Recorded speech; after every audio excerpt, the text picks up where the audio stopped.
Hello students, आप देख रहे हैं भी ट्यूटोरियल। मैं विकास कुमार गुप्ता। मैं आप लोगों को हाइट्स एंड डिस्टेंस का एग्जाम्पल नंबर 6 सॉल्व करने जा रहा हूं। ये इम्पोर्टेंट एग्जाम्पल है और इस तरह के क्वेश्चन जो है एग्जाम्स में और बोर्ड एग्जाम्स में और कॉम्पिटिटिव एग्जामिनेशंस में भी पूछा जाता है। इस क्वेश्चन को अच्छे से आप समझने की कोशिश करेंगे। क्या है कि the angles of depression of the top and the bottom of an 8 meter tall building from the top of a multi-stored building are 30 degree and 45 degree clear respectively. इसका मतलब यह हुआ कि देखिए दो बिल्डिंग है। एक बिल्डिंग की हाइट जो है छोटा यानी कि 8 मीटर है और एक मल्टी स्टोर्ड यानी बहुत सारे तल्ले वाली बिल्डिंग है। और इस छोटे वाले बिल्डिंग के टॉप से और बॉटम से जो एंगल ऑफ डिप्रेशन है, एलिवेशन नहीं डिप्रेशन, क्या है आपका 30 डिग्री और 45 डिग्री है। तो find the height of the multi storeyed building and the distance between the two buildings. आपको क्या करना है कि उस मल्टी स्टोर्ड बिल्डिंग की हाइट बताना है कि अर्थ से कितने हाइट पे है, और साथ ही साथ आपको बताना है कि दोनों ये बिल्डिंग की बीच की डिस्टेंस क्या होगी, यानी कि एक छोटे वाले बिल्डिंग और बड़े वाले बिल्डिंग के बीच की डिस्टेंस क्या होगा। तो देखिए एक मल्टी स्टोर्ड बिल्डिंग, हम एक बड़ा सा बिल्डिंग बनाते हैं और एक छोटा सा बिल्डिंग है। ठीक है, बिल्डिंग कभी भी आपका है तो कहाँ है, सरफेस पे है। ठीक है, ये सरफेस हो गया, एक छोटा सा बिल्डिंग हो गया, एक बड़ा सा। इस बिल्डिंग की हाइट कितनी है, 8 मीटर है। ठीक, और यहाँ से कह रहे कि the angle of depression of the top and the bottom of an 8 metre tall building from the top of a multi storeyed building. Multi storeyed building की ये देखिए टॉप है, ये बॉटम है इसका। तो ये जो स्मॉल यानी कि 8 मीटर टॉल जो बिल्डिंग है, इसके टॉप से और इसके बॉटम से एंगल ऑफ डिप्रेशन बन रहा है, यानी कि यहाँ से इसको मिला देंगे। अब देखिए जब एंगल कभी बनेगा तो एक हॉरिजॉन्टल लाइन चाहिए, इस लाइन को ड्रॉ करेंगे। और एक बन रहा है इसके टॉप से भी एंगल ऑफ डिप्रेशन, यानी यहाँ से।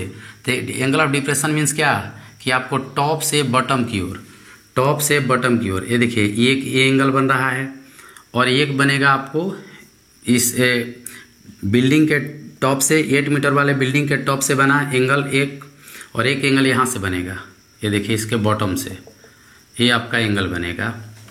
और दोनों एंगल के बारे में गिवन है, क्या है कि पढ़िए ध्यान से कि the angles of depression of the top and the bottom of an 8 metre tall building from the top of a multi storeyed building are 30 degree.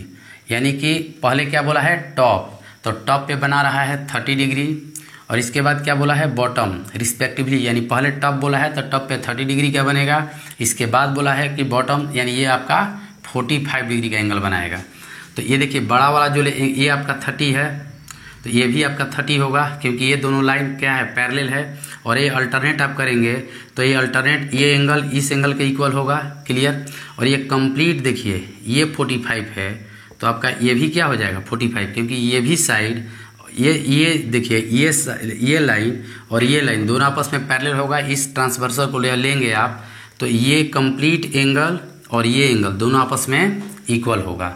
ठीक है, कभी भी डिप्रेशन, एंगल ऑफ डिप्रेशन बनता है तो आपको अल्टरनेट की कंसेप्ट लगाना पड़ेगा, क्योंकि दो पैरेलल लाइंस को एक अल्टरनेट अगर कट करता है, इंटरसेक्ट करता है, तो देखिए ये पैरेलल लाइन और ये ट्रांसवर्सल के बीच बनने वाला ये एंगल, और ये पैरेलल लाइन और इस ट्रांसवर्सल के बीच बनने वाला ये एंगल, इसको अल्टरनेट इंटीरियर एंगल बोलते हैं, और दोनों आपस में इक्वल होता है।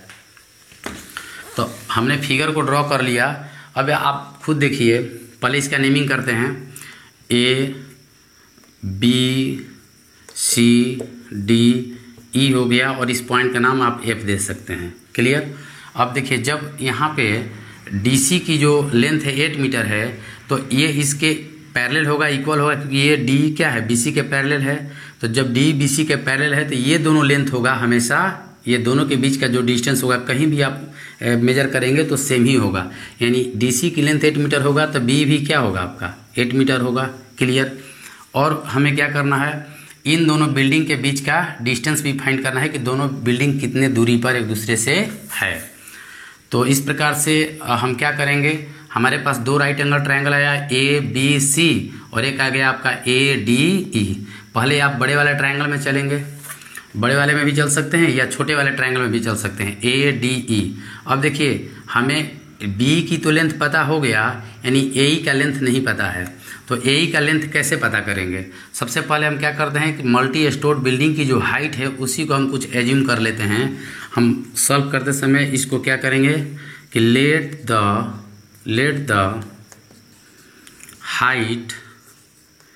Height of the multi storeyed building be h metre. आपने एच मीटर मान लिया, यानी ये जो कंप्लीट हाइट है ये कितना मान लिया आप? H metre. और बी का हाइट कितना है? 8 मीटर। तो ए का हाइट आप निकाल सकते हैं। देयरफॉर अब ए अगर आप फाइंड करना चाहते हैं तो क्या होगा? A equal to A B minus B E. और ए बी का लेंथ कितना है कंप्लीट? एच आपने माना है, एच माइनस 8 हो जाएगा, यानी कंप्लीट जो होगा ए का लेंथ जो होगा एच माइनस 8 मीटर हो गया। क्लियर? अब हम लिखेंगे इन ट्रायंगल ए डी ई। देखिए स्टैंड किया है वर्टिकली तो ये 90 डिग्री बनाएगा। क्लियर? यानी आप देख रहे हैं कि एंगल ई जो है कितना है? 90 डिग्री। और एंगल ए डी ई आप 30 डिग्री देख रहे हैं। तो इस साइड को आपको इस एंगल के ऑपोजिट साइड ए ही है, यानी परपेंडिकुलर, और ये आपका बेस है। तो परपेंडिकुलर और बेस के बीच हम रिलेशन बनाते हैं तो tan थीटा देगा, यानी कि tan 30 degree is equal to perpendicular, यानी कि ए ई अपन बेस क्या लिखेंगे? डी ई। क्लियर? tan 30 की वैल्यू होता है 1/√3। ए ई का लेंथ कितना है? h माइनस 8 अपन क्या कर देंगे? D E. क्लियर? और यहाँ से डी का लेंथ निकालेंगे, क्रॉस मल्टीप्लिकेशन करेंगे तो डी इक्वल टू क्या हो जाएगा? हो जाएगा आपका √3 इंटू एच माइनस 8। इसको एच छोड़ते हैं, फिर इसका हम यूज कर लेंगे। अब देखिए now in triangle A B C, यहाँ पे एंगल ए सी बी कितना है? ए सी बी आपका 45 डिग्री है और एंगल बी आपका 90 डिग्री है। तो इसकी ऑपोजिट यानी कंप्लीट आपका perpendicular tan 45 degree equal to perpendicular means A B अपन क्या हो जाएगा? Base B C. tan 45 की वैल्यू क्या आता है? आपका 1। ए बी कितना है? ए बी कंप्लीट आपने एच माना है। और बी सी को हम डी भी लिख सकते हैं। क्यों? क्योंकि बी सी और डी दोनों आपस में क्या है? इक्वल है। दोनों पैरेलल लाइन है और ये दोनों आपस में क्या होगा? इक्वल होगा। तो हम जहाँ बी सी है वहाँ पर हम डी यूज कर सकते हैं। तो क्या लिखेंगे? D E. यहाँ पर सिंस में दे सकते हैं कि D is equal to B C. हमने रीजन दे दिया। ठीक है? अब देखिए क्रॉस मल्टीप्लिकेशन करेंगे तो डी आएगा। D is equal to h हो गया। डी का लेंथ डी का हमने वैल्यू फाइंड किया है √3 इंटू एच माइनस 8। तो यहाँ पर लिखेंगे √3 into h minus 8 equal to h हो जाएगा। अब क्रॉस इसको मल्टीप्लाई कर दीजिए आप, तो √3h minus 8√3 is equal to h. H को इधर शिफ्ट कर दीजिए, 8√3 को उधर शिफ्ट कीजिए तो कितना हो जाएगा? √3h minus H equal to 8√3। ठीक? आप इसमें h कॉमन ले लीजिए तो √3 माइनस 1 इज इक्वल टू 8√3। अब क्या करेंगे? हम रेशनलाइजेशन उसको करेंगे।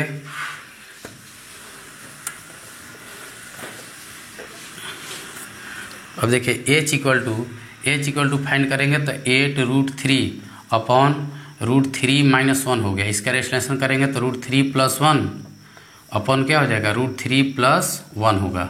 ठीक है? मल्टीप्लाई करेंगे तो 8√3 से √3 से मल्टीप्लाई होगा तो 24 हो जाएगा, क्योंकि 8 और √3 3 होता है। तो मल्टीप्लाई करेंगे तो क्या होगा? 24 plus 8√3 upon a minus B A plus B, यानी a square minus B square √3 का स्क्वायर माइनस 1। तो √3 का स्क्वायर क्या होता है? 3 माइनस 1 2। अब इसमें क्या कीजिए? 2 कॉमन ले लीजिए ताकि ये 2 कैंसिल हो जाए। तो 2 कॉमन लेंगे तो क्या हो जाएगा? 12 प्लस 4√3 अपॉन 2 हो गया। ये 2 कैंसिल। अब आप फाइनल जो h होगा उसको 12 प्लस 4√3 भी लिख सकते हैं, या 4 कॉमन ले लेंगे तो क्या हो जाएगा? आपका हो जाएगा 3 प्लस √3 भी हो सकता है। तो हमें क्या करना था कि ये पूरी जो मल्टी स्टोर्ड बिल्डिंग थी उसकी हाइट फाइंड करना था और हम हाइट फाइंड कर चुके हैं। देयरफॉर लिखेंगे, therefore height of the multi storeyed building, short में मैंने लिखा इज कितना 4 × 3 + √3 मीटर। इस प्रकार इस क्वेश्चन का सल्यूशन कंप्लीट होता है।